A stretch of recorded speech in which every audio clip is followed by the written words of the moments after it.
और बाजार के एक्सपर्ट के साथ, लेकिन उससे पहले झटपट बाजार की कुछ बड़ी बातें जो आपके सामने हम पेश करते हैं। इस घंटे हम देख रहे हैं निचले स्तरों से यहाँ पर बाजार निचले स्तरों पर जाता हुआ दिखाई दे रहा है। लेवल्स के लिहाज से अगर हम फिलहाल देखें तो लगभग 175 अंक के आसपास हमें निफ्टी नीचे दिखाई दे रहा है, और साथ ही अगर बैंक निफ्टी आप देखें तो ऊपरी स्तरों से लगभग 350 अंक फिसलता हुआ, और अब जो तेजी है वो लगभग 112 अंक के आसपास की रह गई है। 47,900 हालांकि हम देख रहे हैं फिलहाल लेवल्स बैंक निफ्टी में दिखाई दे रहे हैं।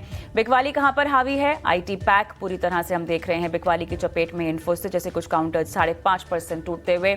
मिड कैप काउंटर्स में भी हम देख रहे हैं बिकवाली का एक सेशन जहां पर इंडेक्स लगभग 1.25% यहां पे टूटता हुआ।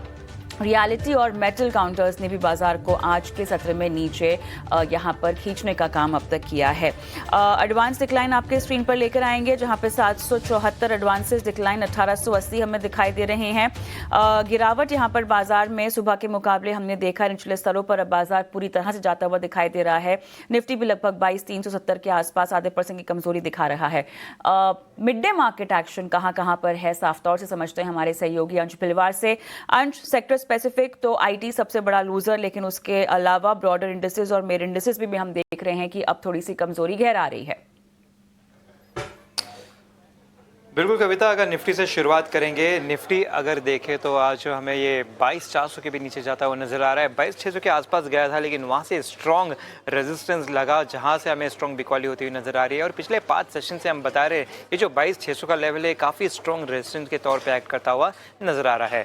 अब अगर हम सेक्टर वाइज देखें तो ऑलमोस्ट सारी सेक्टर में लाल निशान में दिख रहे हैं। सबसे ज़्यादा टूटता हुआ हमें IT इंडेक्स नजर आ रहा है। आज कुछ 4% की बिकवाली के साथ ट्रेड करता हुआ नजर आ रहा है। कई कारण है इसके, जैसे यूएस लो डाउन है, ट्रेड टेंशन है, 25% का जो यूएस टैरिफ लगा हुआ है कनाडा, मेक्सिको, चाइना पे, उसके चलते। साथ ही साथ वहाँ पे जो यील्ड है 10 ईयर बॉन्ड की वो भी बढ़ रही है, कुछ बढ़ के 4.3% के आसपास आ गई है। नैस्डैक में भी काफ़ी सेल ऑफ होता हुआ नजर आ रहा है, तो वही नेगेटिव सेंटिमेंट कहीं ना कहीं हमें डोमेस्टिक टेक स्टॉक्स में भी बनता हुआ नजर आता है। स्टॉक्स की बात करें तो यहाँ पे इन्फोसिस, LNT और विप्रो में हमें काफ़ी ज़्यादा बिकवाली होती हुई नजर आ रही है। 4 से 5% की बिकवाली होती हुई नजर आ रही है। मॉर्गन स्टैनली की भी इस पे एक बेयरिश रिपोर्ट बनती हुई आज नजर आई है। इसके साथ साथ अगर हम दूसरे इंडेक्स की बात करें तो निफ्टी रियलिटी में भी हमें आज काफ़ी बिकवाली दिख रही है। निफ्टी रियलिटी के स्टॉक्स देखें तो यहाँ पे मैक्रोटेक, फिनिक्स और महिंद्रा लाइफ स्पेस जैसे स्टॉक है जिसमें 2.5 से 4.5% की बिकवाली होती हुई नजर आ रही है। अब स्टॉक स्पेसिफिक बात कर लेते हैं। यहाँ पे अगर हम देखें तो स्ट्रॉन्ग वॉल्यूम की लिस्ट में सबसे पहला नाम जो आ रहा है वो है इंडस टावर्स का। दरअसल एयरटेल और स्पेसएक्स का यहाँ पे अग्रीमेंट होता हुआ नजर आया, जिसके चलते हम देख रहे हैं कि जो स्पेस लिंक है वो इंडिया में एंटर करने वाला है सैटेलाइट इंटरनेट सर्विसेज के लिए, जिसके चलते हम देख रहे हैं कि मार्केट में काफ़ी कन्फ्यूजन है कि अगर वो आ जाएगा तो टावर इंडस्ट्री का डिसरप्शन हो जाएगा, वहाँ पे उनका डिमांड काफ़ी कम हो जाएगा। लेकिन जो स्पेस लिंक है वो जो आ रहा है इंडिया में, वो दरअसल उन एरियाज़ के लिए आ रहा है जहाँ पे ये टावर्स और केबल्स नहीं पहुँच सकते, जैसे कि रूरल हुआ, ओशंस हुआ, स्काई हुआ, उन एरियाज़ पे इसका मेन फोकस रहेगा। लेकिन फिर भी मार्केट में कन्फ्यूजन के कारण इंडस टावर यहाँ पे हमें टूटता हुआ दिख रहा है। इसके अलावा देखें तो भारतीय एयरटेल आज 3.5% की तेज़ी के साथ ट्रेड कर रहा था, अब ये लाल निशान में जा चुका है। विप्रो देखें तो IT स्टॉक्स के साथ साथ इसमें बिकवाली हो रही है, तो इन तीनों स्टॉक्स में भारी वॉल्यूम के साथ ट्रेड होता हुआ नजर आ रहा है। इन तमाम स्टॉक्स पर नजर रखें। ऑलराइट, शुक्रिया अंश इस पूरे मिड डे मार्केट एक्शन के लिए। और manasjaiswal.com के मानस जायसवाल हमारे आज के मार्केट एक्सपर्ट जो जुड़ गए हैं। मानस, जब बाजार सुबह खुला था तो कम वॉलेटाइल सेशन तो हम देख ही रहे थे, लेकिन उसके बावजूद अभी फिलहाल जो हम देख रहे हैं कमजोरी गहरा रही है। खासतौर से अगर हम ब्रॉड इंडिसेस की बात करें, मिड कैप स्मॉल कैप की, वहाँ पर हम देख रहे हैं कि जैसे जैसे कारोबारी सत्र का अंत हो रहा है, गिरावट यहाँ पर बढ़ती हुई दिखाई दे रही है। लगातार आप जब आते हैं तो आपसे हम सबसे पहला सवाल लेवल्स के लिहाज से निफ्टी बैंक निफ्टी ही पूछते हैं, तो आज भी रीति अनुसार क्या लेवल्स आप देखते हैं? तो देखिए, लेवल्स बहुत इंपॉर्टेंट हैं। पिछले 5 सेशन से अगर आप देखिए तो निफ्टी अपने 22 मूविंग एवरेज को ब्रेक नहीं कर पा रहा है, वहां पर रेजिस्टेंस फेस कर रहा है। तो ऊपर की तरफ सबसे पहला स्तर आपको ध्यान रखना है 22,600। जब तक 22,600 के ऊपर ना निकले तब तक आपको एग्रेसिव होके लॉन्ग पोजीशन नहीं बनानी है। नीचे की तरफ कल का लो बहुत इंपॉर्टेंट है, क्योंकि कल के लो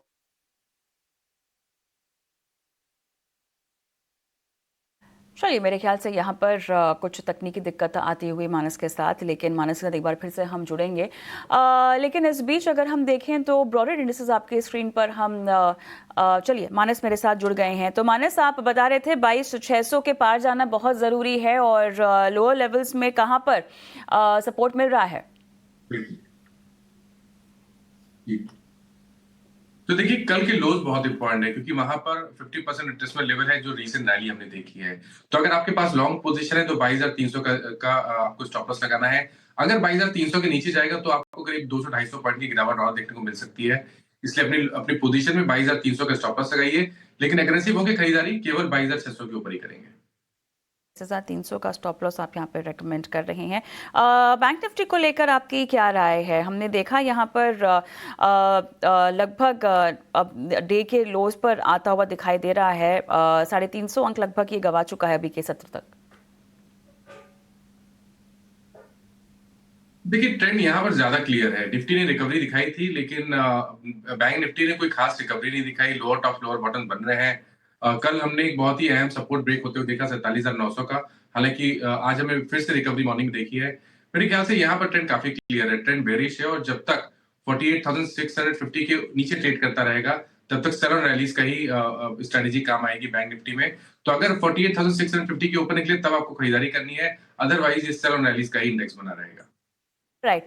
आज आईटी पैक काफ़ी हद तक फोकस में है, और जिस तरह से हम यूएस की अर्थव्यवस्था पर पूरे मंदी के बादल गहराते हुए दिखाई दे रहे हैं, जो चर्चा में दिखाई दे रहा है, वहाँ के बाजार भी काफ़ी वॉलेटाइल हैं और कमज़ोर दिखाई दे रहे हैं। हमारा आईटी पैक भी उसी को ही रिएक्ट कर रहा है। देखिए, विप्रो इन्फोसिस जैसे कुछ काउंटर्स हैं जहाँ पर हम 3 से 5% तक की गिरावट देख रहे हैं। टीसी जैसे काउंटर्स भी यहाँ पे गिरावट से अछूते नहीं हैं। अब यहाँ पे थोड़ा सा रुका जाए या इस गिरावट को किश्तों में खरीदारी करने के लिए इस्तेमाल किया जाए? तो देखिए क्लियर अंडर परफॉर्मेंस है। पिछले 3 मंथ पे हमने काफी गिरावट देखी है आईटी इंडेक्स पे, लेकिन कहीं पर भी कोई रिवर्सल का साइन अभी तक चार्ट्स पे दिख नहीं रहा है। आज फ्रेश ब्रेकडाउन है जिसके टारगेट करीब करीब 34,000 के आसपास आते हैं। तो यहाँ से भी अच्छी खासी गिरावट देखने को मिल सकती है, इसलिए बिल्कुल दूर रहिए निफ्टी आईटी इंडेक्स से। और जो लार्ज कैप स्टॉक है, चाहे वो इन्फी हो, विप्रो हो, टीसीएस हो, टेक महिंद्रा हो, इन सब में वीकनेस देखने को मिल रही है। तो आई थिंक इस स्पेस में खरीदारी नहीं करके चलना है। को यहाँ से दूर रहने की सलाह आप दे रहे हैं। अच्छा, पीबी फिनटेक को लेकर जो न्यूज़ स्पेसिफिक रिएक्शन हमें स्टॉक पर आता हुआ दिखाई दे रहा है, और यहाँ पर गिरावट 7% के आसपास गहराती हुई काउंटर में दिखाई दे रही है। हेल्थ केयर सर्विस में लगभग 696 करोड़ का निवेश भी करेगी अपनी सब्सिडियरी में। बताइएगा, इस खबर को लेकर जो गिरावट एक हमें दिखाई दे रही है, इसको 1 साल तक के नज़रिए के लिए क्या फिलहाल इस्तेमाल करना चाहिए बाइंग अपॉर्चुनिटी के तौर पर? नहीं, मेरा समझना है कि अभी भी वेट करना बेहतर है, क्योंकि कल 10 डे मूविंग एवरेज को रीगेन किया, आज वापस गिरावट में फ्रेश ब्रेकडाउन चार्ट्स पे देखने को मिला है। अब देखिए पॉइंट ये कि अगर 1330 के नीचे फिसल गया तो आपको 1200 रुपए तक के भाव भी पॉलिसी बाजार दिखा सकता है। तो बिल्कुल कॉशियस अप्रोच रहनी चाहिए। अगर आपने लॉन्ग पोजीशन बना ली है तो आपको एक स्टॉप लॉस लगाना जरूरी है 1330 का। उसके नीचे जाए तो लॉन्ग पोजीशन से निकलना पड़ेगा, और खरीदारी तो अब केवल और केवल 20 डे मूविंग एवरेज के ऊपर ही करनी है। तो जब तक 1500 रुपए के ऊपर ना निकले, यहाँ पर खरीदारी ना करें। चलिए, यहाँ पर एक और चीज़ जो हमें आगे चलकर हम शो पे इस पे चर्चा भी करेंगे, और जिस तरह से हमने पहले भारती और उसके बाद हमने एक रिलायंस का टाइप होता हुआ देखा स्टारलिंक में, और तमाम काउंटर्स में अगर हम देखें, खासतौर से इंडस टावर में यहाँ पर एक गिरावट थोड़ी सी इसकी वजह से हमें आती हुई दिखाई दी है। अब दोनों ही मिलकर स्टारलिंक के उपकरण बेचेंगे, और जिस तरह से हम देख रहे हैं कि रिलायंस की प्लानिंग है कि दूर दराज और गाँव कस्बों में जो है इस तरह की इंटरनेट सर्विस मुहैया कराई जाए। पूरी करार यहाँ पर हुआ है, औपचारिकताएं यहाँ पर फिलहाल अभी बची हुई हैं, लेकिन देखिए रिएक्शंस आने शुरू हो चुके हैं। इस खबर को और इसके मीडियम टर्म इम्पैक्ट को आप कैसे देखते हैं?